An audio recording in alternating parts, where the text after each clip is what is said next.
coaches that oftentimes will blame clients for not getting results, usually in the way of, oh, you're too lazy, you are undisciplined, you didn't want to track your food, you didn't want to set yourself up for success by going to bed on time, you didn't want to, while 3 toddlers are screaming, running around, eating dino nuggets and mac and cheese, you couldn't prepare your own meal and one for your husband, and by the way, you also have 4 dogs because somehow you live on a farm. Like, these are just wildly unrealistic expectations to have for people that do generally have 23 hours of life outside of their fitness.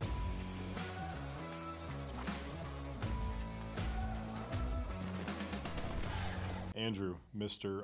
PhD candidate in psychology. Ooh, we're going to break down a fun conversation around the idea of kind of creating a strong relationship of built on trust, things like that, foundation with your client, okay, but also ultimately that leading to setting them up for success.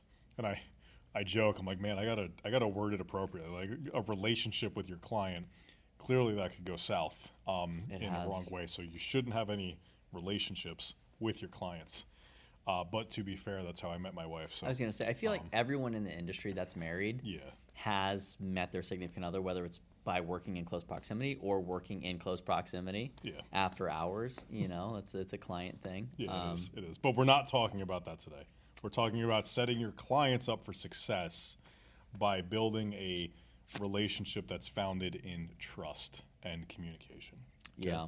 So, how many times have you heard a coach go down the road of some form of, well, they just don't want it enough, they're not willing to try hard enough, they don't care, or some version thereof? That one really chafes me. I think that there's a lot to be said around setting people up for success when it comes to everyone being responsible for their part of the equation. And I think one of the worst things that I can hear, and I don't usually have as much polarizing language, I am opinionated, however, let's get that caveat out of the way. I will say that one of the things that I hear most about new coaches... Because I was your client, and I got some stories. I got stories. Reasons or results, Steven. Reasons or results, Steve. That was totally a joke. It's fine. I lost my train of thought. Line!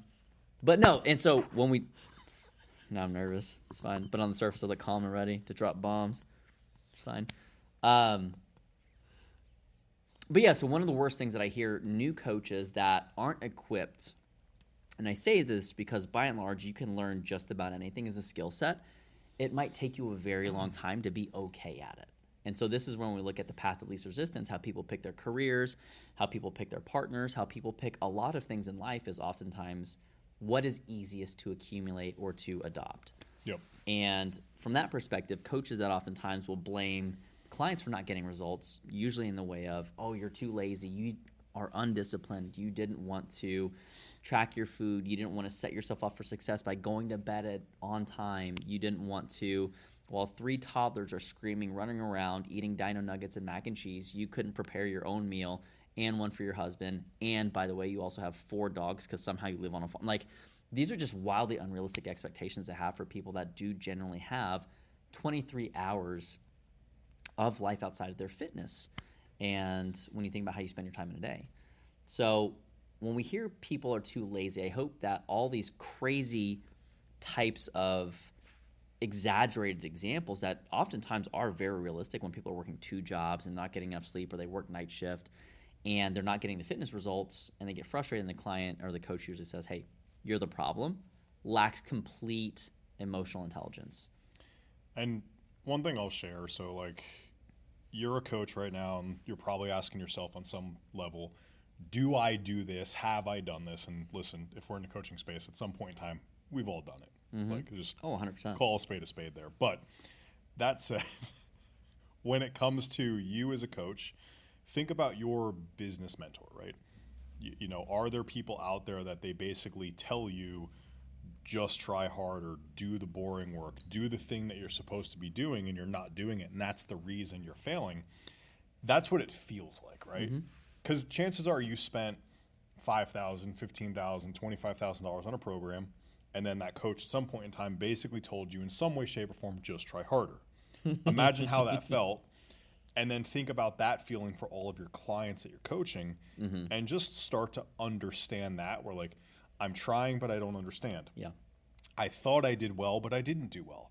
I had these 48 things come up that you don't fully grasp or understand, and that's why this thing happened. There's a lot of reasons, and I joke, but I'll never forget the conversation of Steve, reasons are results. And on the other side of that, I'm like, all right, results, you know, but it's like you go down that road and you don't want to necessarily, like we didn't get into coaching for the sake of like just belittling people. So it comes down to how do we constructively help somebody, right? So if you don't like it being said to you, it's fair to assume that your clients don't like it when you say it to them, or your assistant coaches don't say it to them, or things like that. So, you know, identifying that, like, first stage, know you have a problem. Okay, now you have a problem. So like, all right, cool. I've said this to my clients before. I want to change that habit, but like, I'm going down this road and I think I gave them everything that they need to be successful, and they're just not doing the work. So where do I start looking to try to solve this, so that way that's not my answer, or at least, hey, I've no stone unturned. I've done these 10 things, my 10-step checklist, or maybe it's 5 or 1 or whatever, before at the end of the day, well, yeah, truly they're just not doing their part. So where do I start? Yeah, I mean, there's... To answer simply, you can start anywhere you'd like, right? Because everyone has a unique set of circumstances. Now, well, I will say... Don't generalize, Andrew. Last episode, Andrew, we said 80 to 90% in a framework. It's got to fit. My name is Glenn. So, cut it. Cut it. Fourth wall break. It's funny when when Andrew loses his train of thought. I need a second. I'm just picturing a gremlin in the corner up in that roof now that I looked over there. I got to turn away. What? But okay, so I think it's really important that stop it, dude. Stop it. It's 7:15. We got to mark this one. I'm marking this one on my watch so that we know where to cut it. And so all I say is that because there's so much uncertainty, we want to control the things that we can. And we want to get rid of everything else that we would consider noise, meaning in the approach that we're going to suggest here of being a more emotionally intelligent coach, you want to make sure that above all else, the other person feels understood. You don't have to agree with them. You don't have to make it okay for them, right? Let's just start with that, because there are people that hear emotional intelligence and they think about something that we call idiot compassion, which just means that anything that they do is considered okay, it's considered right. It's like, oh, me, whatever you need, all I'm is. We don't want to enable people by doing that for excessive periods of time, because that doesn't service originally why they came to us. And it's actually an ethical dilemma. And so if you ever have someone that's overly placating, or if you're super nice like I was for about 5 or 6 years of my coaching stint inside of there, you won't be very effective. Right, he kind of got the other end. That didn't happen in the past 3 to 4 years. I will say, when I did coach Steven here, we were doing a performance goal, which is either you get the outcome that you want or you don't. And it's very much, which is why I prefer performance-based coaching, because it's either you did or you didn't, right? And then we just scaffold and skill around that of like, well, what do you need help with? What are the obstacles, right? When we talk about general health and fitness and people that aren't necessarily looking at these high-stakes outcomes, maybe they just want to lose a couple pounds, we do take a slightly more compassionate approach, because it's most people when they hire a personal trainer, we hear this all the time. They're like, oh, you know, they start dumping all their life problems on you, and there's a term called the armchair psychologist, which is basically where people are just inherently they inherently just want to go connect with another human being, and they want to be doing that in a way that's healthy, or it's going to be conducive to something else, right? And so going back to being emotionally intelligent, you need to make sure that people feel understood. Now, there's a lot of coaches that will say, yeah, I do that all the time. If you're doing, yeah, I do that all the time as I'm saying this out loud, you're the problem. Sorry.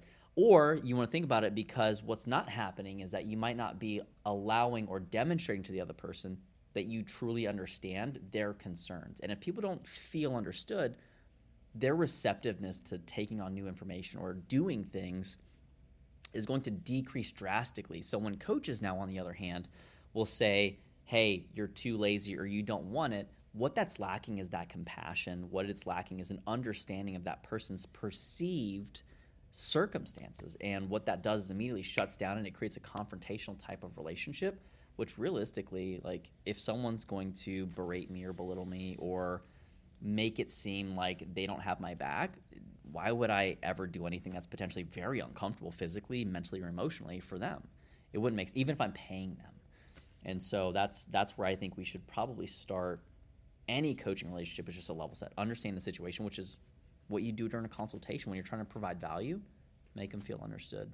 But I mean, in your experience, because obviously, you know, you coach the business side of things and like you're constantly peopling, and I've never met anyone that just trips into a full client load without having any kind of ad spend. Like, it's wild, but you clearly do the people thing very well. How do you help people inherently feel like you understand their problems, or how do you create that connection? So I think for me, it's removing the ego of having to understand what they're talking about, what's going on in their world, their day to day, and just being willing to ask the dumb questions, like repeatedly. Like, it's just like, hey, I don't understand. Hey, I'm gonna ask this in a really naive sense, and like really leading with that to just make sure you truly do understand foundational. Like you said, somebody's dealing with kids and dogs and house and job and all these things and sleeping and weekends and family, and you have no idea. So you go down this road of just asking the same question time and time again. We got to hang out with one of our clients, and I've probably asked the questions that I've asked today multiple times before in different ways. And at some point, I'm sure he's probably like, I've answered this already. But there's usually, like, you ask the question differently, and then the message comes across differently. They understand it differently. I heard it differently. There's some version thereof that eventually it completely clicks.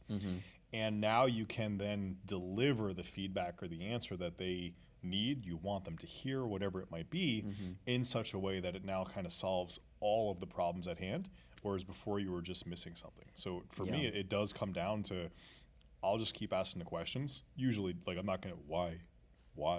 Oh, Yeah, but why? don't do that. Because Don't do that. that doesn't end well. Oh gosh. But I can ask the same question 5 different ways. I don't realize I'm asking the same question.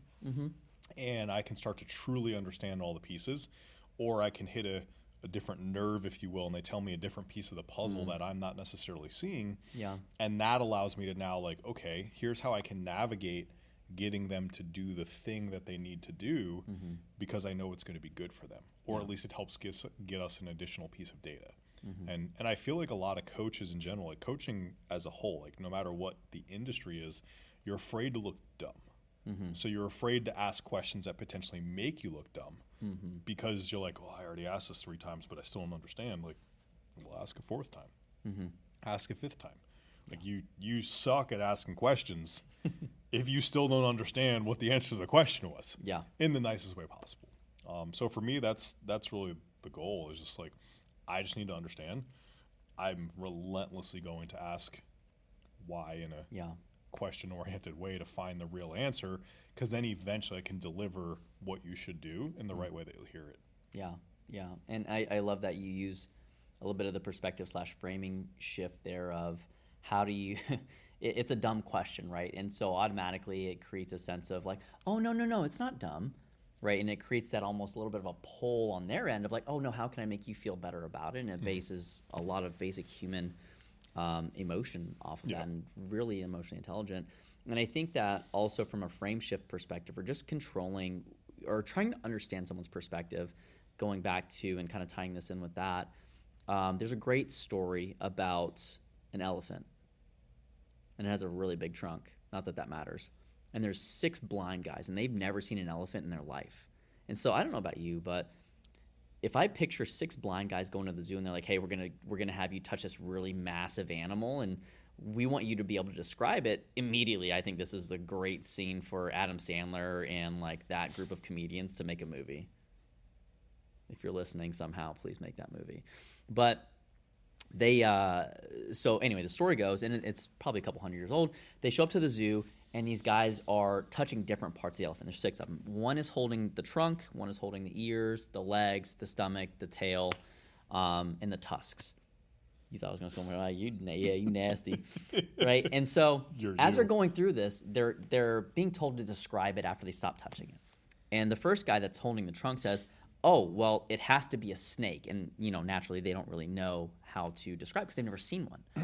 And so as they're sitting there, first guy, snake, right? It's long, it's muscular, it's like a little stringy. Could be a lot of other things, but he said snake, right? And it's like, cool. And he insisted, absolutely insisted that it was the truth. The second guy is holding the tusks, right? And there's these long, sharp objects. And he's like, oh, it's got to be a spear, clearly, because it's long and sharp and, probably good for stabbing, right? Kind of a weird hobby to have, but sure. The third guy's holding the ears. And it must be a big blanket because he's big, soft, And so, yeah, definitely got to be a blanket. Fourth guy's pushing on the abdomen and it's like, oh man, this thing's really stiff, right? It must be a wall, right? A big, bony, meaty, fleshy wall. And so, man, I'm just setting myself up on this one. Pushing on the wall, right? And so the fifth guy is now pushing on the legs. And he's like, oh, okay, it must be like a pillar. This thing's not moving, which I don't know why the elephant's still for this long, but it is in the story, so chill, right? Must be a big, strong column, right? And last guy's holding a tail. And the tail is like, oh, it must be a rope. So all that to say is that when they were asked to then describe it, they, exactly as I said, gave their piece of it. And they said and they insisted with fervent theory that it was the entirety of it. And as soon as they heard the other guys describing it, they're like, oh, that's not what it is. Are you dumb? And they would get so mad at each other because they had their own piece of the truth. And so when I talk about people being more understanding and bringing that kind of blind elephant perspective to a coaching relationship, it is one of the fastest ways to engender a sense of trust and genuine curiosity in that you have one small piece of the entire equation. There's no way for you to write the best perfect plan. So you got to give up being a perfectionist inside of a client-centered paradigm, right? This is when you think about a therapist. Therapists have to have an unconditional positive regard. They have to truly trust that they want the best for you, and the client has to feel that before they're willing to start opening up and making these changes. And that comes from trying to understand the tail, trying to understand the tusks, the ears, the belly, the legs, and the trunk. And when we do that, I think it really opens up some natural dialogue for people to do that, and other fleshy parts for sure. I just have a question about the story. They were Indian. Well, you said they were going to the zoo. Yeah. What zoo has pet columns? You Or know? like pet walls. The blind zoo. Have you ever been? I'm confused. Well, you have to be blind to get in the zoo, so it's... I'm kind of kidding. They I don't didn't know know. they were going for an animal. Listen, I think... Tail, more snake in my mind than, trunk, but anyways. I mean, listen, you could mistake a lot of different appendages for sure. Yeah. Eyeballs could be squishy jellyfish, There you go. right? Yep. Coconuts. So, there's a lot of different things that it could be. And so, reeling it back in here, Steven. Cut to me, it's fine. I think that when it comes to being a coach that can hold space for their people to allow them some time to figure things out instead of constantly berating them or being frustrated, which I think that if you're ever frustrated, you're lacking context, you're missing information somewhere because people don't do stuff that's crazy to them. And that's where it's really important for coaches to keep that frame of mind and be curious versus judgmental, which I love this. There's a quote from Ted Lasso, and he says, basically one rich billionaire completely belittles and makes fun of Ted Lasso. And he's like, you're shitty at darts and you're a terrible soccer coach because he's a U.S. guy coming to London to teach soccer. And, Ted whoops his ass in darts, long story short. And he said, I feel bad for people that more or less are judgmental instead of curious because they lose out on so many different opportunities. And that's not, when we talk about making coaching a meaningful connection inside of your career, if you're not connected to it and it's not deeply meaningful for you, you're not going to stick around long. Let's just be honest, unless you're just making a boatload of money because we're hardwired to look for that. Yeah. So, all that to say, connection, understanding, those would be the second things that I would say in a client-centered relationship of how to get people to trust you and build that relationship. But, what about you? The best coaches ask the best questions.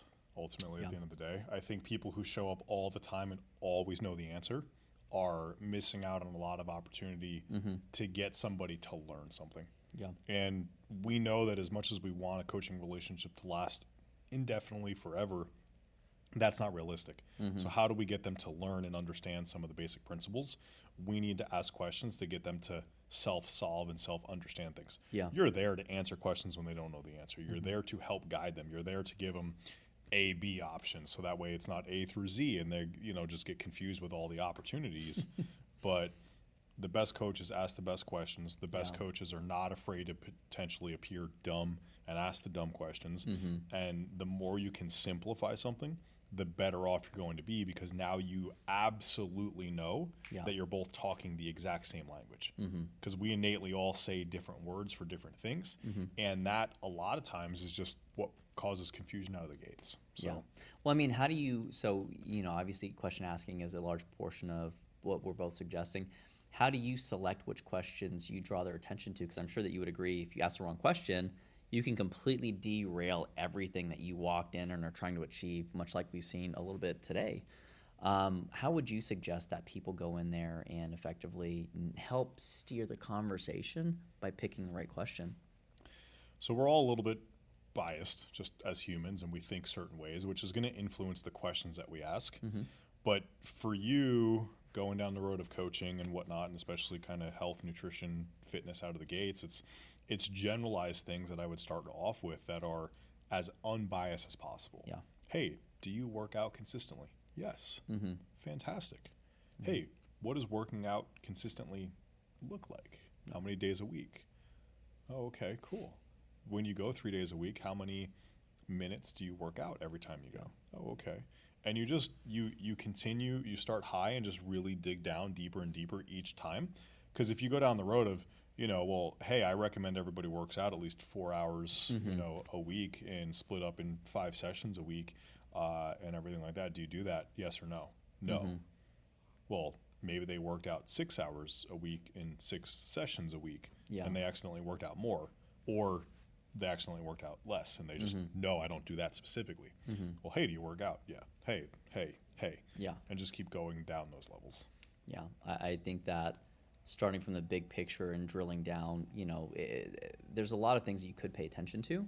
And so narrowing it down to what's preventing the essential work from happening, I think kind of recalls back to a previous episode where we talked about how to simplify stuff.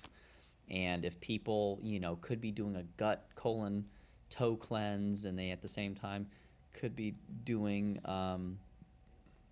stop. Man. I tried to break your broke myself. It's fine.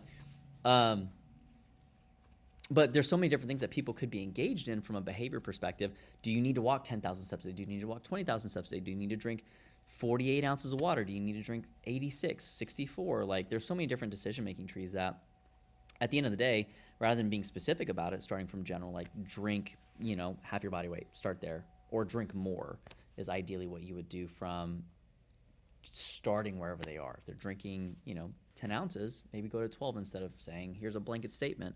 But you wouldn't know what to recommend until you've asked those questions. And so one of the favorite exercises that I have that really helped me learn how to be constructively curious, which is more or less a tactical thing that I would suggest if you're trying to connect with your clients, you want to truly be a good coach, you need to be collaborative in that effect.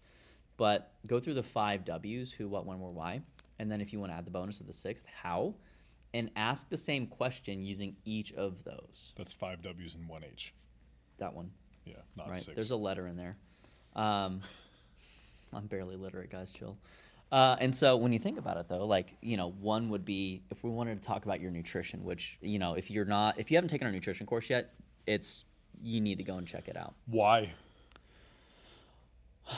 No, why haven't you taken it? What's that? Why haven't you taken it? Oh, I thought we were playing the game. Okay, No. I wasn't prepared for that.